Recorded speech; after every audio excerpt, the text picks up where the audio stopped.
Ni siraba kumakan jamukan daminɛnen an ka foli ni waliɲumandɔn bɛ aw ye. Siraba kumakan jamukan tɛ fɔ aw minnu kɔ. An b'aw fo dan tɛ foli mun na. Ni ye jamukan kɛrɛnkɛrɛnnen an ka Europe taga kɔnɔna la. An ye mun kɛ Fransikaw fɛ yen nɔ. Ka kɛɲɛ ni Mali silamɛw ka jɛkuluba Conseil islamique maa ɲɛma Groupement des leaders spirituels musulmans du Mali maa ɲɛma alisilamɛya dɛmɛtɔn Ansaru ɲɛjɔra an karamɔgɔ Seyid Sherif Ahmed Tijani Hayidara ye tournée mun kɛ. O senfɛ an y'an profiter ka jamukan dɔ labɛn Europe kɔnɔna la kɛrɛnkɛrɛnnenya la Fransi. Jamukan in kɔnɔna la an y'a ɲini k'a dɔn mun de b'a to jamana développelen ninnu na olu bɛ siraba sariyaw bato kosɛbɛ ka tɛmɛ an ka jamana ninnu ka fɛɛrɛ jumɛnw sigilen don u bolo yen nɔ. An ye maa dɔw ka kumakan ta a bɛ n'o kumakanw sɔrɔ jamukan in kɔnɔna la walasa aw yɛrɛ fana ka se ka hakilina dɔw sɔrɔ yen nɔ bolimafɛn boli cogoya ani an fɛ yan nɔ kan. An ka bi jamukan bɛna bolo de kan.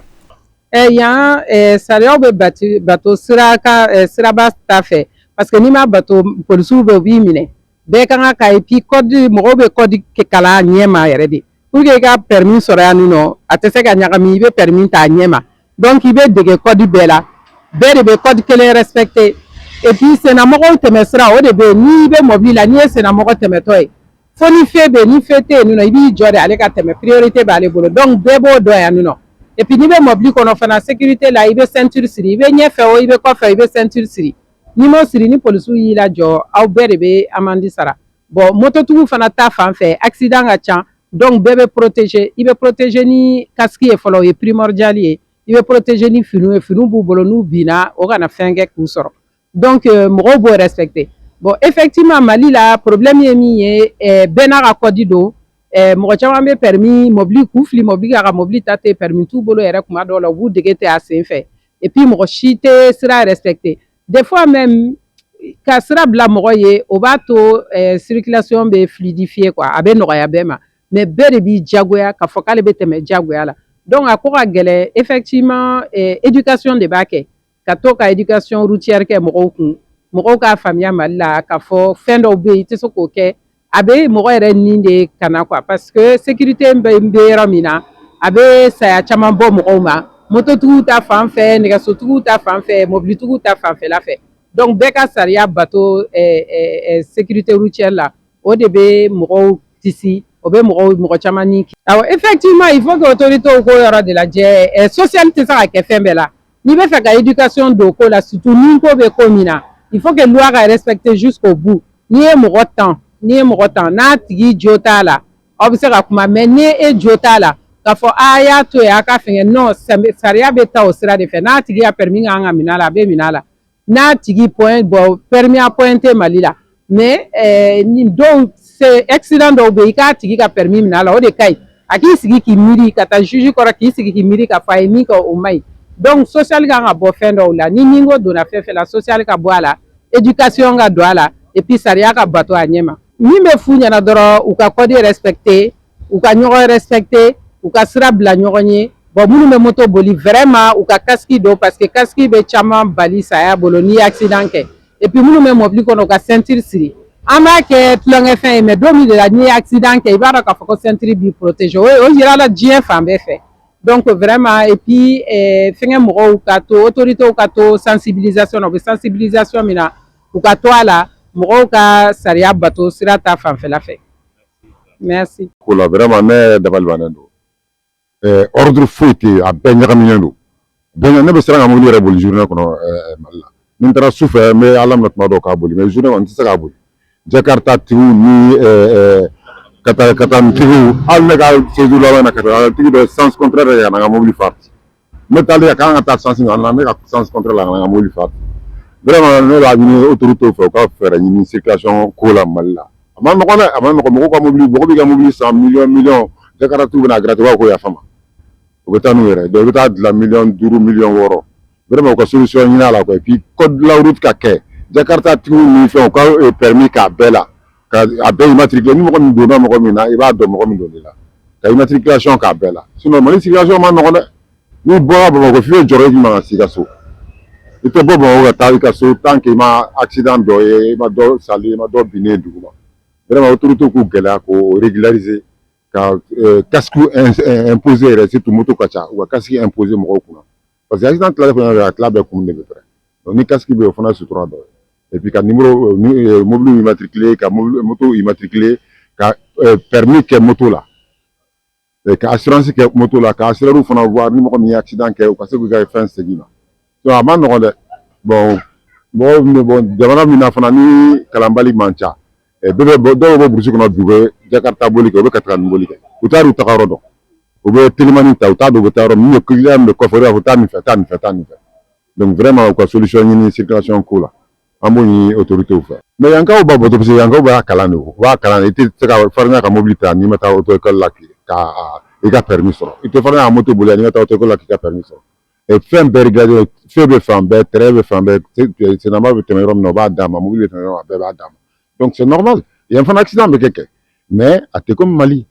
mais a bɛ kalan de mais mɔgɔw bɛ bɔ burusi kɔnɔ Mali la dɔ bɛ na telimani ta ka bɔ u b'a deli ka moto boli u tɛ Bamakɔ yɔrɔw dɔn yɛrɛ donc vraiment il faut que u bɛɛ de ka structurer a baara ma nɔgɔn dɛ mais an b'a ɲini autorités fɛ u k'u gɛlɛya an b'u dɛmɛ fana n'an bɛ se k'u dɛmɛ cogo min na an b'u dɛmɛ. Bon an bɛ Ala fo ka sɔli kira kan o kɔfɛ an bɛ an ka sababu ɲuman fo n'o ye Sheikh Sherifu Usumani Madani Hayidara ani Sheikh Ahmad Tidiane ni famille tɔw bɛɛ lajɛlen an b'an ka Sedati fana fo yan ani Europe tɔndenw bɛɛ lajɛlen i ye ɲininkali min kɛ bon a diyara n ye parce que san caman yɛrɛ bɛ Mali la an b'a circulation ye an bɛ yan taw fana kan bon danfaraba min bɛ Mali circulation ni yan cɛ Mali circulation déjà o ye pratique de ye ne yɛrɛ ye min remarqué pratique de bɛ kɛ yen kosɛbɛ circulation na bon yan ta théorie bɛ kɛ pratique bɛ kɛ bon théorie ye sa dɔrɔn kɔdi a bɛ kɔdi minnu kalan sira panneau ni siraw kan ka respecter cogo di tout ça bolu faralen no yan ta kan kosɛbɛ ko fara mobili boli yɛrɛ fana kan bon Mali kɔni ta ye mobili boli ni jɛ ye bon k'a fɔ ko panneau bɛ yen ou bien sira sariya mago bɛ fɛn minnu ni fɛn minnu na bon ne yɛrɛ ka jate la olu respectelen tɛ kosɛbɛ parce que siɲɛ caman n yɛrɛ b'a ye mɔgɔw bɛna se fe la u bɛ fe jeni mototigiw b'a kɛ mobilitigi dɔw fana b'a kɛ bon sira tɛ di senna tigi ma o n'a ɲɔgɔnna caman caman bon en même temps moto sen nogoso wotoro katakataniw a bɛɛ b'a ka boli sira kelen kan bon yan o différence ba bɛ yen voilà i bɛ taa sɔrɔ yan mobiliw boli sira bɛ yen bisiw boli sira bɛ yen nogosow boli sira bɛ yen nɔ sennamɔgɔw fana taga yɔrɔ fana bɛ yen a si tɛ don si kun bon bɛɛ b'a essayer ka ɲɔgɔn bonya a kɔnɔna na quoi bon o ye danfarasi ba ye o ye différence ba ye Faransi ta ni Mali ta cɛ n bɛ se ka kuma min kan quoi bon o diyara n ye kosɛbɛ ne yɛrɛ b'o kumaw kɛ siɲɛ caman ni mɔgɔw ye sira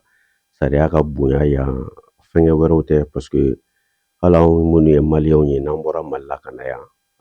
an b'i bɛn yan ko ma parce que yan sariya b'i labato choix t'i bolo quoi k'a fɔ ko i ni polisi dɔ ou bien i ye infraction dɔ kɛ polisi dɔ k'i lajɔ e kan ka wari min sara k'a bɛ don polisi de ma ou bien k'i n'o ka kuma kɛ o tɛ yan nɔ quoi polisi yɛrɛ bɛ se k'i tɛmɛtɔ yɛrɛ sanctionner i yɛrɛ t'a dɔn k'i sanctionner la yɛrɛ kɔfɛ sanction bɛ sɔrɔ ka n'i ma olu bɛ n'i ma à part bon différence ba bɛ yan ni Mali cɛ parce que yan i ni mɔgɔ ti wariko ti tɛmɛ i ni yan faama foyi cɛ siraba fɛngɛw la bon en même temps polisi bɛ yan o polisi tɛ yan o sanction bɛ kɛ o ye sanction automatique caman ba bɛ je crois mɔgɔ caman yɛrɛ bɛ se ka o kuma mɛn ou bien k'a dɔn ko radariw bɛ yan nɔ radariw ye appareil de u jɔlen don automatiquement k'a régler k'a bɛn sira mago bɛ vitesse min kan ka k'a kan n'i tɛmɛn'o kan dɔrɔn radar in b'i flasher i n'a fɔ phototalan b'i kɛ cogo min a b'i ka appareil i ka mobili plaque photo ta après dɔgɔkun kelen dɔgɔkun fila kɔnɔna na o fɛngɛw bɛ na i ma donc i kan ka k'o wariw sara bon n'i b'o sara foyi t'i ni mɔgɔ si cɛ n'a y'i diya i sigilen i ka so kɔnɔ i yɛrɛ b'a sara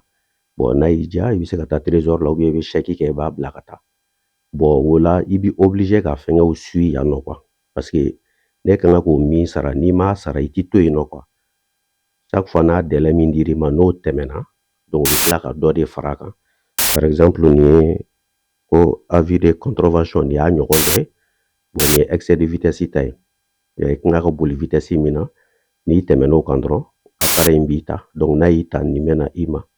bon ni nin nana sisan i bɛ taga sɔrɔ foyi tɛ e ni polisi cɛ k'a fɔ k'i bɛ mɔgɔ dɔ de dɔn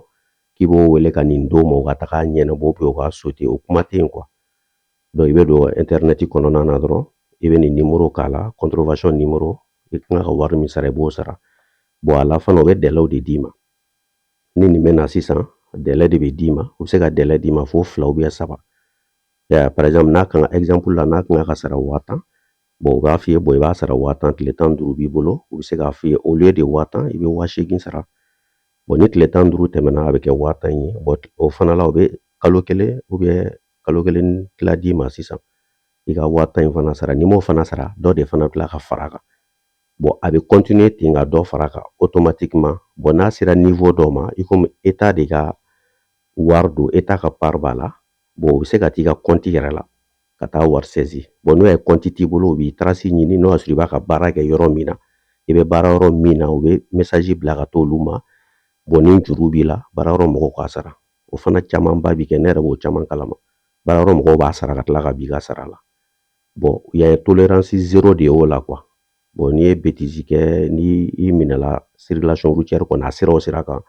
tolérance zéro de don quoi. Voilà o différence ba b'o la mɔgɔw bɛ obligé ka respect. Bon permis à point o ye i komi bon an ye chance sɔrɔ an ka permis ye Mali permis o falenna. Bon après minnu bɛ permis passer tout ça n bɛ fama wagati min a tun bɛ bɔ ni 6 points ye. U bɛ délai dɔ d'i ma k'a lajɛ komi i ye mɔgɔ kura ye. Donc o temps kɔnɔna na n'i ma infraction kɛ ou bien ni parce que mɔgɔ siɲɛ fɔlɔ mobili boli la o t'a sɔrɔ i tɛgɛw ma jɛya i ti fɛnw fɛngɛ. Bon n'u girinna ka point bɛɛ d'i ma après parce que yani ye infraction kɛ chaque fois dɔ bɛ bɔ i ka point na a bɛ dépend infraction fanga la. Par exemple n filɛ ka nin min yira ni wagati in na i kun kan ka boli an kun kan ka boli sira min kan o kun ye 50 à l'heure de. Bon nin na an bolila fo 57. Donc o kɔrɔ 7 km à l'heure o de différence b'a ni sira yɛrɛ sariya cɛ. Bon yan nɔ olu bɛ dɔɔnin ta parce que u b'a ko machine ko don au lieu de 50 u bɛ se ka taa fo 55 la. I bɛ se ka tolérer jusqu'à 55 machine t'i ta appareil t'i ta. Bon n'i sera 56 ma dɔrɔn ou bien 57 56 dɔrɔn a b'i ta. Hali ni 1 dɔrɔn de bɛ yen a b'i ta. Bon une fois que a y'i ta 1 point min b'i kun. Bon o y'a ye a man ca. Bon je crois san tɛmɛnen na u ye sariya kura dɔ ta a kan ka kɛ janvier. Bon k'a fɔ par exemple sisan ni o sariya in tun bɛ sen na nin na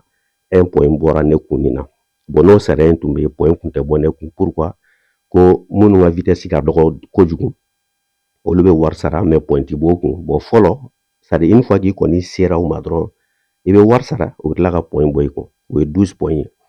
Bon i ka point bɛ jigin jigin ten. Bon n'i minɛla téléphone na je crois o ye 3 point ye. Bon ni i ye fɛn jeni o ye 4 point ye. Bon i bɛ taa sɔrɔ fɛnw fana caman bi yan nɔ appareil de b'a la. Une fois que i bɛ fɛn jeni hali n'a kɛra 2 heures du matin mɔgɔ si tɛ yen i kelen i bɛ fɛn jeni dɔrɔn ka fɛn to rouge la dɔrɔn fɛngɛ in b'i flasher a bɛ k'i n'a fɔ appareil photo caranw a b'i ta. Bon o contravention min na i b'o wari sara en même temps i bɛ tila ka fɛngɛ fana sara i bɛ tila ka point fana b'i kun 4 point. Bon i ka point bɛ jigin jigin ten. Bon par exemple ni 1 point bɔra i kun i bɛ se tu as droit jusqu'à 6 mois i ma infraction wɛrɛ kɛ min bɛ point bɔ i kun. I bɛ se ka infraction kɛ par exemple n'i taara i jɔ jɔyɔrɔ la place de livraison na i man kan ka jɔ yen nɔ donc olu ye infraction ye. Ou bien i bɛ se ka voilà i jɔ passage piéton à niveau un truc comme ça. Bon olu ti point bɔ i kun olu ye infraction i bɛ wari sara. Mais ni 6 mois kɔnɔna na i ma infraction foyi kɛ donc 1 point bɛ segin ka na nɔ la. O ye 6 mois i ma infraction kɛ min bɛ point bɔ i kun. Mais ni infraction kɛ min bɛ point bɔ i kun donc toujours o de bɛ ta. N'o y'a sɔrɔ i ka 6 mois kun bɛ dafa sini point kelen kun kan ka fara i kun. Ni infraction kɛ bi i ka bi ta in de bɛ bila compteur bɛ daminɛ bi de la. Bon min dun kun kan ka na sini o tɛ na tuguni. Donc bi ta de bɛ daminɛ tuguni ka taa fo 6 mois tuguni quoi. Bon n'i ka point sera 3 point 4 point ma sisan i kan ka taa stage kɛ. Bon a bɛ dépend i bɛ taa sɔrɔ dɔw ta ye u ka point bɔr'u kun dɔw bɛ dulɔ min ka mobili boli olu ta o ye. Bon olu ka stage bɛ taa basé dulɔ conséquences ni fɛnw kan. Bon dɔw fana ta ye excès de vitesse ye u ti dulɔ min mais chaque fois u bɛ vitesse baw la point fɛn na bon u bɛ taa kuma e kan o la e de bɛ tila k'o wari sara. Se ka taa 40,000 50,000 ça dépend tile 2 tile 3 u b'a fɔ o ma ko stage de récupération de points i bɛ to k'o kɛ après u bɛ se ka 3 point 4 point d'i ma sisan. Donc i ka point bɛ fɛngɛ o la. donc a point ko ni sigilen noté mais ni ka point woni sara ka taa se 0 ma dɔrɔn o y'a banni i bɛ tila ka segin tuguni ka permis fɛ bɔ mɔgɔ min permis tun b'a bolo donc n'o bɛ segin ka permis tɔ o tɛ kɔdi kɛ e ta ye dɔrɔn i bɛ taa paratigi dɔrɔn de fɛ parce que kɔdi kɛra e bolo déjà e ye kɔdi sɔrɔ ka permis sɔrɔ bon ni permis bɔra e bolo n'i bɛna récupération de permis kɛ i bɛ taa permis dɔrɔn de kɛ i tɛ kɔdi kɛ ni ala sɔnna voilà bon n ye fɛngɛ minnu fɔ déjà différence fɛn o fɛn bɛ yan ni Mali cɛ u kan ka k'o bɛɛ de appliquer fɔlɔ bon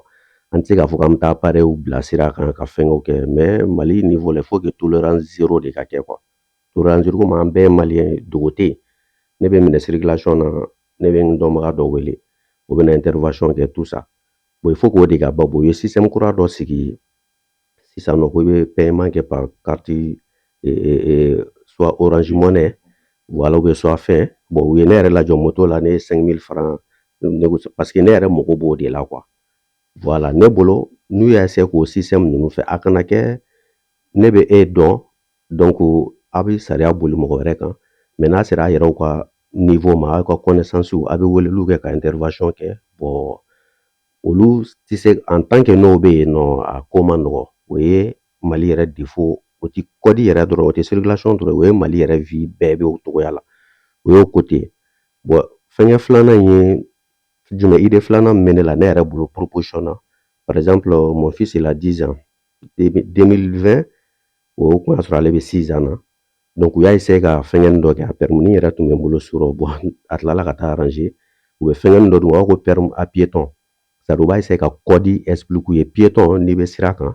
e kan ka sira tigɛ wagati jumɛn i kan ka taa trottoir kan cogo di i kan k'i kɛ cogo di u b'o olu question poser denmisɛnninw kun bon ni minnu sera ka u b'a kuru k'u kun i n'a fɔ kɔdi ka tila ka question k'u kun minnu sera ka jaabi ka ɲɛ u b'o papier nin d'u ma u b'a fɔ ko permis à piéton o bɛ di denmisɛnninw ma bon yan n'u bɛ bɔ ka taa parkiw ni kɛnɛmalaw la u bɛ to k'u suit quoi ni min girinna ka sira tigɛ ka taa sɔrɔ fɛn ma kɛ vert ye dɔrɔn maître b'o togo noter kɔfɛ a b'a essayer ka kura kɛ ko 1 point bɔr'i kun ainsi de suite quoi bon ne bolo Mali niveau la état bɛ se k'o système dɔ sigi k'a daminɛ première sigili la ka hali n'a kɛra 20 minutes 30 minutes ka na ni monitɛrw ye ɔkɔliso la hali n'u bɛ denmisɛnninw bɛɛ fara n'a ka kɛ kilasi u bɛ se k'u bɛɛ fara ɲɔgɔn kan yɔrɔ dɔ la moniteur ka essayer ka nin explication d'u ma quoi parce que caman bɛ moto boli ou bien u bɛ nɔgɔso boli i n'a fɔ n y'a fɔ cogo min Mali la bɛɛ de donnen don ɲɔgɔn na i bɛ moto boli i ni mobilitigiw de b'a la aw bɛɛ jɛlen don sira kelen na bon u k'a essayer tɛ par bas âge ka explication di denmisɛnninw ma olu n'a ka yɛlɛn quoi parce que mɔgɔ caman bɛ yen nɔ ala ma permis se di olu ma ka taa kɔdi kɛ olu b'u ka mɔgɔya bɛɛ kɛ fo k'a ban olu tɛ foyi kalama o la bon ni u sera ka nin daminɛ denmisɛnninw état ka monitɛrw bila i n'a fɔ u tun bɛ éducation civique min kɛ u b'a essayer ka nin intégrer a la dɔɔni 20 minutes 30 minutes une fois par semaine ou bien une fois par mois en fonction état ka wariko bɛ cogo min olu ka tɛ ka nin explication di denmisɛnninw ma n'aw bɛ sira tigɛ ni fɛ bɛ yen nɔ a b'aw jɔ fo ni mobilitigiw fɛ y'u minɛ ni fɛ kɛra vert ye komi an ka fɛn ninnu fanba fana caman tɛ marcher mais o yɔrɔw ka to ka expliquer bon ani civisme fana min bɛ yan fɛngɛ la o tɛ Mali fɛngɛ parce que yan nɔ priorité de ye piéton priorité o tɛ négocier k'a fɔ ko fɛn bɛ vert la hali ni mobili i ka mobili bɛ avion vitesse de la ni fɛn bɛ vert la ni piéton o siɲɛ caman bɛ to ka k'an na an ka fɛn b'a vert la dɔ b'i bila piéton passage piéton kan a tɛ ku i la i ka maga la hali i tɛ se k'i ɲɛ jɔ a ɲɛ la kan k'i bɛ mankan ci i b'i jɔ de ale b'a ka tɛmɛli kɛ n'a tɛmɛna ka ban e de bɛ sɔrɔ ka taa o fɔra ne yɛrɛ ma Mali la